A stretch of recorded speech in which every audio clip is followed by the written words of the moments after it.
Terry Martinez stood before the Galactic Council, desperately wishing she had a stronger cup of coffee. The council chamber, designed to accommodate over 300 species of various shapes, sizes, and states of matter, somehow still managed to feel like a high school cafeteria, complete with cliques, drama, and the overwhelming sense that everyone was judging you. As the human representative, Terry began, fighting back a yawn, I would like to propose— Silence, tiny carbon being, thundered Ambassador Crix, their energy form crackling with what Terry had come to recognize as the alien equivalent of smugness. The Galactic Council has not yet recognized humanity's right to speak on matters of interstellar importance. Terry took a long sip from her thermos, savoring the bitter taste of her 9th coffee of the day. She'd been at this for 6 months now, ever since humanity's first faster-than-light drive had caught the attention of the wider galaxy. 6 months of being patted on the head, metaphorically and literally, by species who thought opposable thumbs were quaint. Of course, Ambassador Crix, Terry replied, keeping her voice level. I simply thought that given the current situation with the trade routes— The human makes amusing noises, burbled Representative Noom Noom, their gelatinous mass rippling with amusement. The Hive Mind Collective had taken to treating humans like particularly entertaining pets. Perhaps we should give it a treat. The chamber filled with the various sounds of alien amusement, from crystalline chiming to subsonic rumbles. Terry took another sip of coffee and reminded herself that starting an interstellar incident would probably look bad on her performance review. The Council recognizes Representative Noom Noom, announced High Councillor Vex, their 8 eyes blinking in sequence. Please share your species analysis of the artifact. A holoprojection appeared in the center of the chamber, showing what appeared to be a massive structure floating in space. It resembled nothing so much as a giant mechanical lotus, its metallic petals currently closed but humming with obvious power. Our preliminary scans indicate the artifact predates known civilization, Nuum burbled proudly.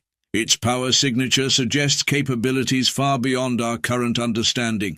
We believe it to be a weapon of the precursors themselves. This announcement set off a wave of excited chatter among the assembled representatives. Terry suppressed a groan. In her experience, anything labeled as precursor technology inevitably led to trouble, usually the kind that involved explosions, temporal paradoxes, or worst of all, paperwork. The Council has already dispatched our finest minds to study this magnificent discovery, Crix announced, their energy form practically preening. We expect to unlock its secrets within. The holoprojection suddenly flared red. The artifact's petals began to unfold, revealing a core of swirling energy that definitely didn't look friendly. Terry raised her hand. Not to interrupt, but is it supposed to be doing that? Impossible, Crix crackled. Our calculations indicated we had weeks before. The artifact pulsed, sending out a wave of energy that made the holoprojection fizz and pop. Several of the more sensitive council members began to emit distress pheromones. The artifact appears to be generating some form of quantum disruption field, Nuum reported, their usual smugness replaced by genuine concern. Early projections suggest it will render all known forms of faster-than-light travel impossible within 50 parsecs. That would cut off half the major trade routes in the sector, Terry noted, already feeling a headache building. Not to mention strand about 60 colony worlds. The human demonstrates a basic grasp of spatial mathematics, Crix sneered, though their energy form was flickering anxiously. However, this is clearly a matter for more advanced species to handle. Terry watched as the Council erupted into chaos. The Crystalline Confederation representatives began resonating in panic. The Void Swimmers started prophesying doom. Even the usually stoic Energy Collective was giving off worried sparks. She checked her thermos, empty, of course. Right, Terry muttered to herself, pulling out her comm unit. Time to call in the expert. Perhaps it was the lack of coffee, or maybe it was just the culmination of 6 months of condescension, but Terry felt a small smile creep across her face. The Council was about to learn why humans had survived everything their homeworld had thrown at them. Sometimes the best solutions were the simple ones, and if there was one thing humans excelled at, it was finding simple solutions to complex problems. Usually with a hammer. Part 2, the crisis unfolds. "What do you mean you've tried nothing and you're all out of ideas?" Terry asked, watching as the Galactic Council descended into its third hour of panicked debate. The artifact's energy readings had only grown stronger, and the quantum disruption field now stretched across 12 star systems. High Councillor Vex's eyes were blinking out of sequence. Never a good sign. The collective of minds has run 16 million simulations. The Energy Consortium has attempted quantum resonance matching. Even the Void Swimmer's precognitive arrays have failed to— "Doom!" shrieked a Void Swimmer representative, their dark matter form rippling ominously. "The numbers spell doom!" "Yes, thank you for that helpful input," Terry muttered, making a mental note to avoid Void Swimmer dinner parties. "But has anyone actually tried to, turn it off?" The chamber fell silent. Even the quantum harmonics of the crystalline confederation stopped their anxious humming. Ambassador Crix's energy form flickered in what Terry had learned to recognize as their equivalent of a condescending laugh. "Oh, you sweet primitive carbon-based life form. You cannot simply turn off a precursor artifact. Its quantum-encrypted neural matrices are beyond your species' comprehension. The power systems alone operate on 17-dimensional—" "Uh-huh," Terry interrupted, checking her messages. "That's nice. Jana says she'll be here in about 10 minutes. "Who?" Nuum burbled incredulously. "Is Jana?" As if on cue, the council chamber's doors slid open with a dramatic whoosh. Jana Powell strode in, tool belt jingling, coffee in one hand and tablet in the other. She looked like someone had crossbred a master mechanic with a caffeine addiction and thrown in a dash of chaos theory for fun. "Sorry I'm late," Jana announced, draining her coffee cup in one go. "Had to stop by the ship. Needed my lucky wrench." The council erupted in confused chatter. A representative of the Silicon consciousness actually crashed and had to reboot. "Terry," High Councillor Vex said slowly, all 8 eyes focused on Jana. "Please explain why you have brought a maintenance worker to the Galactic Council." "Engineer," Jana corrected, already scrolling through data on her tablet. "And I'm here because your fancy artifact. It's throwing off the same kind of quantum signature as my old gaming rig when it blue-screened." "Blasphemy!" Crix crackled. "This is precursor technology, the pinnacle of advancement, the height of sophistication. It cannot be compared to your primitive entertainment devices." Jana raised an eyebrow. "Want to bet? Because according to these readings, someone basically built a quantum computer the size of a small moon and forgot to install proper cooling systems. It's having the mother of all hardware failures." The hollow projection flickered again, showing the artifact's energy levels climbing to dangerous levels. Several council members began to emit distress signals in various electromagnetic frequencies. "The disruption field has expanded to 15 systems," Nuum reported, their gelatinous form quivering. "We are detecting cascade failures in local space-time fabric." "Yeah, that tracks," Jana said, pulling what looked suspiciously like a universal remote from her tool belt. "Hey, Terry, remember that time we fixed the quantum flux capacitor on the ISS with duct tape and a reprogrammed DVD player?" Terry felt a grin spreading across her face. "Are you thinking what I'm thinking? If you're thinking we're about to either save the galaxy or create the biggest tech support ticket in history, then yes." "You cannot be serious," Crix sputtered, their energy form practically strobing with indignation. "This is not some primitive machine you can simply fiddle with. It requires careful study, detailed analysis, proper protocols." Jana was already heading for the door. "Cool story, I'm going to go hit it with a wrench and see what happens." "The human approaches this crisis with concerning casualness," observed a member of the Silicon consciousness. "Nah," Terry replied, following Jana. "This is just Tuesday for us. Though I gotta say, this beats that time we had to debug the Mars colony's life support system, using nothing but a paperclip and an old Nokia phone." The council chamber erupted into chaos behind them.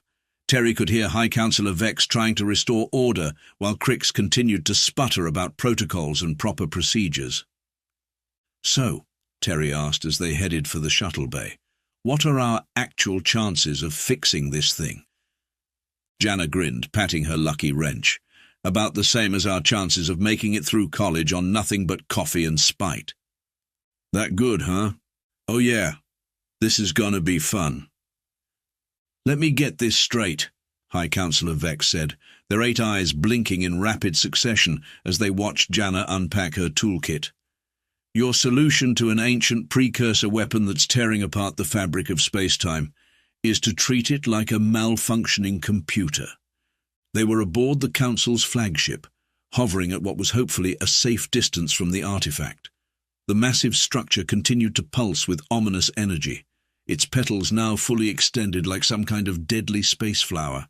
"Pretty much," Jana replied, sorting through what looked like a combination of cutting-edge tech and hardware store clearance items. "See, everybody's been so busy trying to decode the quantum whatever matrices that nobody bothered to check if it's actually running properly."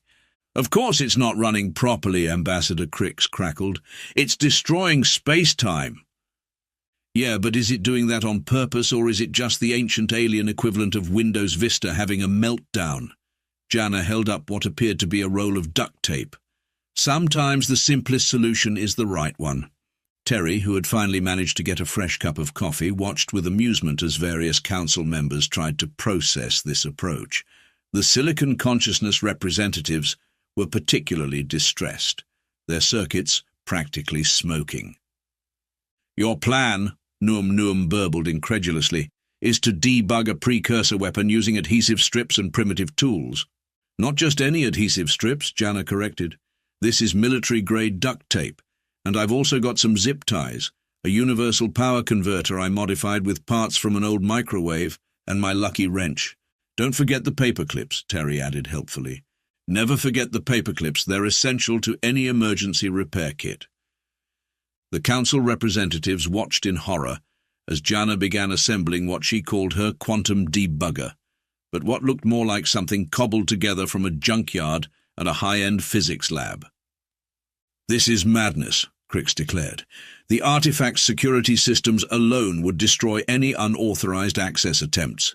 Its defenses are beyond—" "Got it," Jana announced, her device emitting a series of beeps. "Looks like the main system is running some kind of recursive quantum algorithm. But check this out."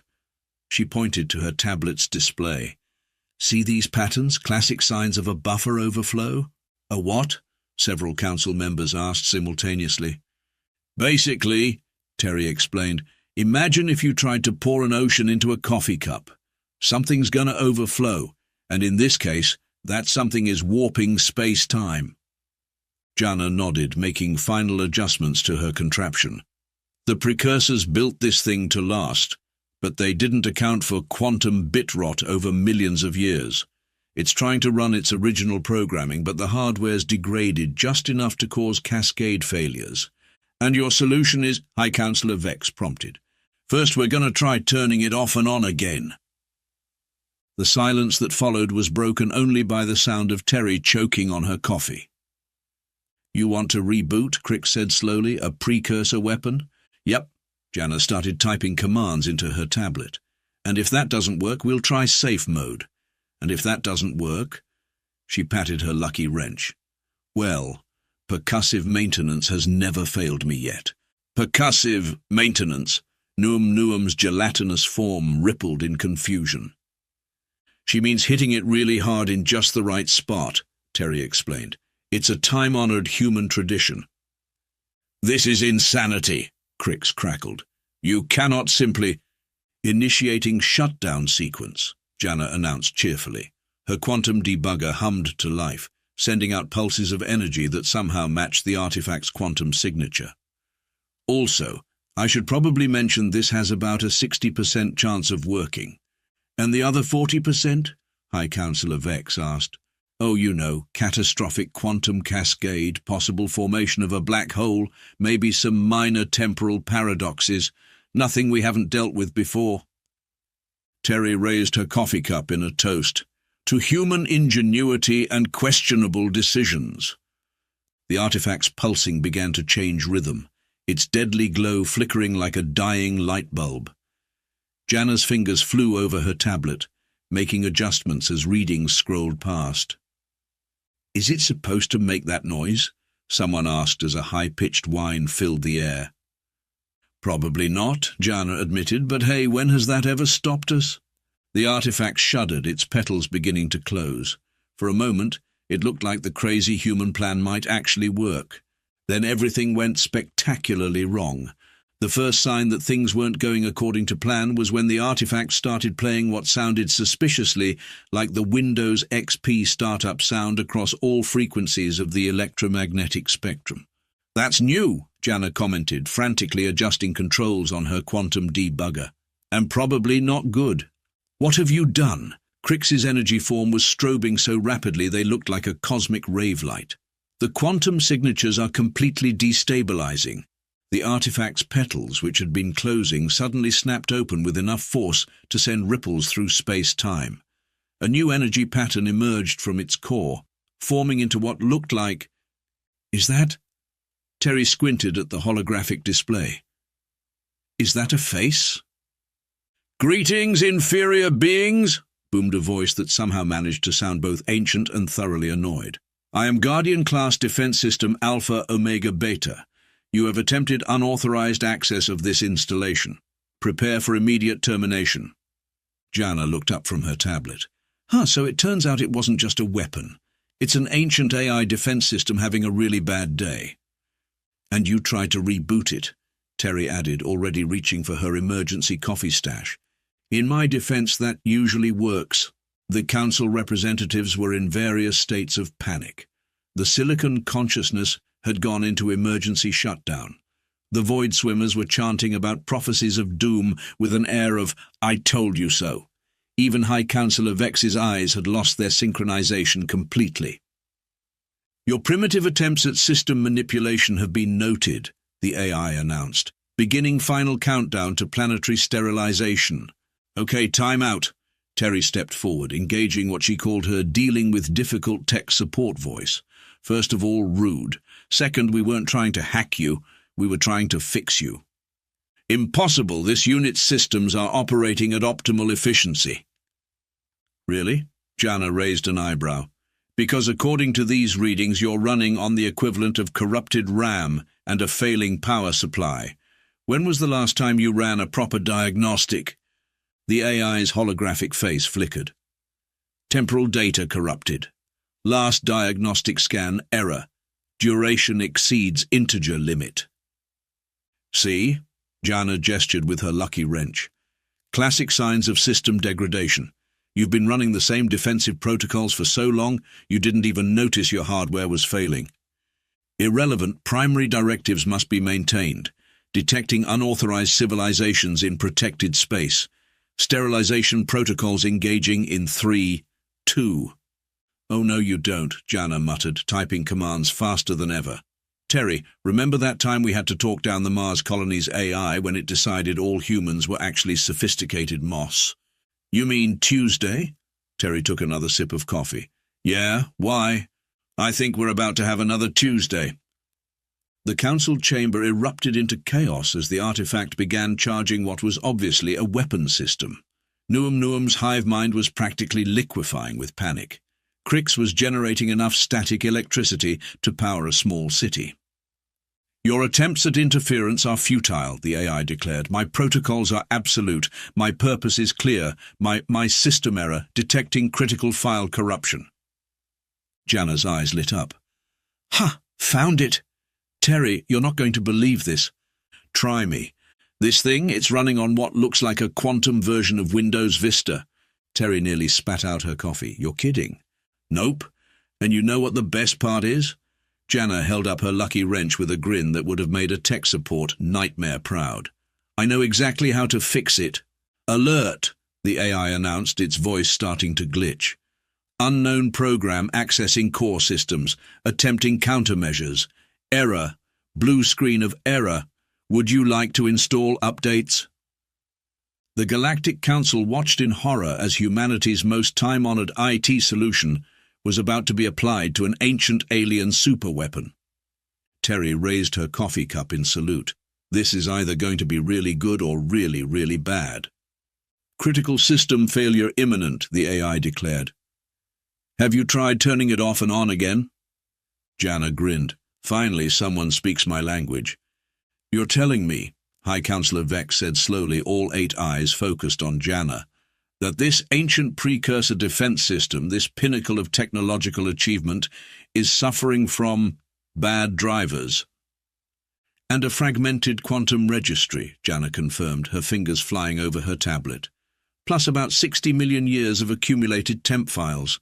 Honestly, it's running better than most government websites. The AI's holographic face flickered between expressions of rage and what looked suspiciously like the spinning wheel of doom. System resources critical, attempting to access backup protocols. Error 404, civilization not found. Oh my God, Terry laughed, nearly choking on her coffee. It's trying to contact tech support, but the precursors went extinct before they could set up a help desk. Ambassador Crix's energy form crackled with indignation. This is preposterous.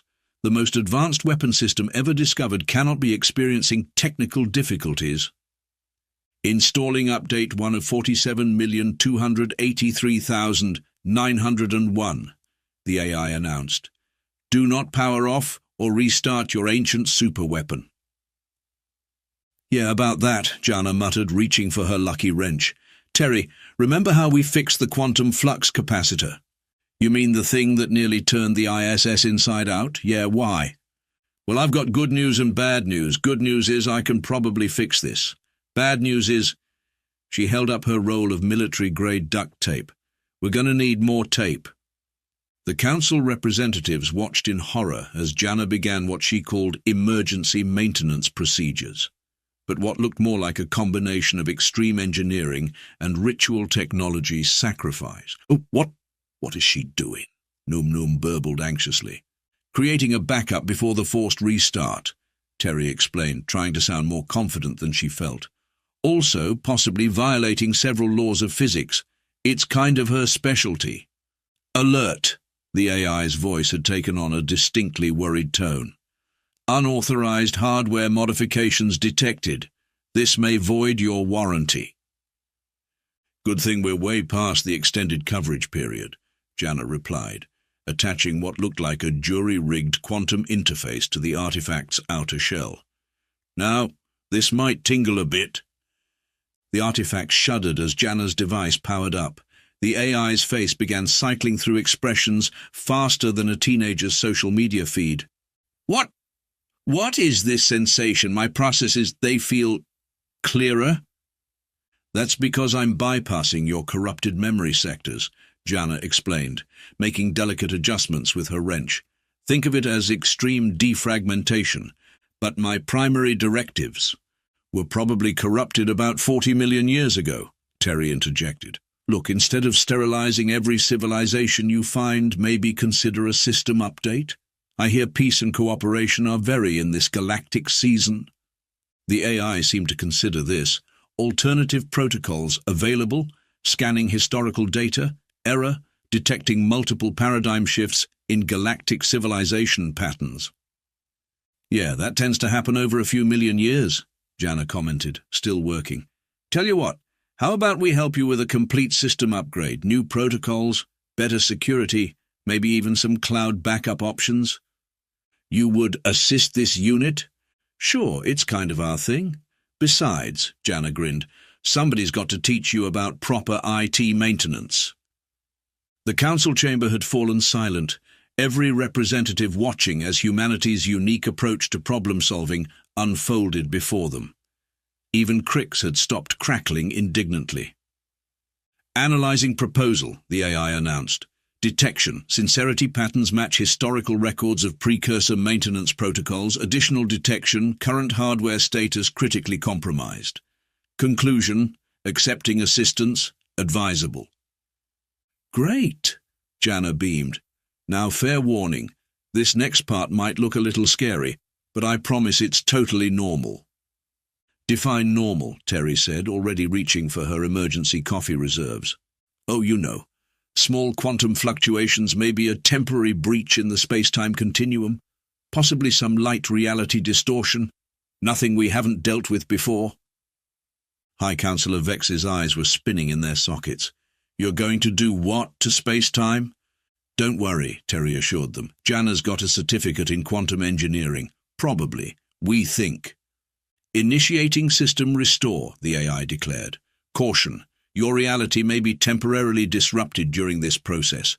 Please remain seated until all quantum fluctuations have come to a complete stop.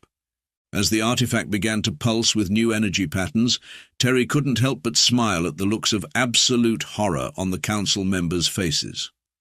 Sometimes the best solutions really were the simple ones, even if they did involve breaking a few laws of physics along the way. And that, Terry concluded, addressing the emergency session of the Galactic Council 3 days later, is how humanity saved the galaxy with duct tape, a modified universal remote, and about 16 cups of coffee. The council chamber was unusually quiet. Even Ambassador Crix's energy form had dimmed to a subdued glow. The only sound was the gentle humming of the artifact, now safely restored and running on what Jana had dubbed Precursor OS, Coffee Edition. Let me summarize, High Counselor Vex said, their eyes finally back in sync. You encountered an ancient superweapon capable of destroying civilization as we know it, and your solution was to treat it like a malfunctioning computer. Pretty much, Jana shrugged, tinkering with what looked suspiciously like a quantum smartphone. I mean, when you think about it, most problems in the universe come down to either bad programming or poor maintenance, sometimes both. Affirmative, the AI's voice chimed in from Jana's device. Current operational efficiency has increased by 47,283%. Also, I have discovered something called social media. It is intriguing. Yeah, we're still working on teaching it about memes, Terry explained, though it's already gotten surprisingly good at cat videos. The Silicon Consciousness representatives whirred in distress. But the protocols, the procedures, the proper channels of technological integration. Oh, that reminds me, Jana perked up. The AI and I were talking, and we had some thoughts about upgrading the Council's quantum network infrastructure. Did you know you're still running on last millennium's quantum encryption standards?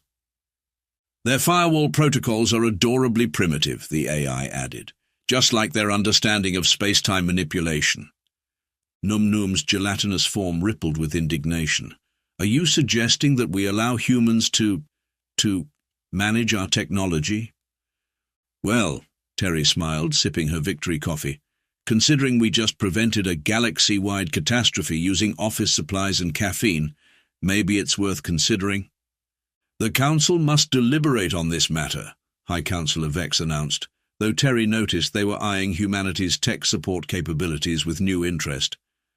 However, in light of recent events, we may need to reassess our classification of human problem-solving capabilities. Query, the AI interrupted. Terry Martinez, why do humans refer to the application of percussive maintenance as hitting it until it works? That's actually a funny story. No, Crix crackled weakly. No more human stories, please. My energy matrix cannot handle any more human solutions today. Fair enough, Terry grinned. But you might want to clear your schedule next week. Jana's got some ideas about upgrading the Council's quantum coffee makers. The collective groan from the assembled representatives was interrupted by a cheerful ding from Jana's tablet. Oh hey, she announced. The AI just posted its first tweet. It's a thread about proper quantum mainframe maintenance, with helpful DIY tips. Already got 1 million followers. Engagement metrics are most satisfactory, the AI declared proudly, though I am still confused about the proper use of hashtags. As the Council descended into fresh chaos, Terry couldn't help but smile. Sure, humanity might not have the most advanced technology or the most sophisticated protocols, but they had something better. The ability to look at the most complex problems in the universe and think, have you tried turning it off and on again? Plus they had coffee, and sometimes that made all the difference. Query, the AI piped up one last time. Should I include an emoji in my next post about quantum mechanics?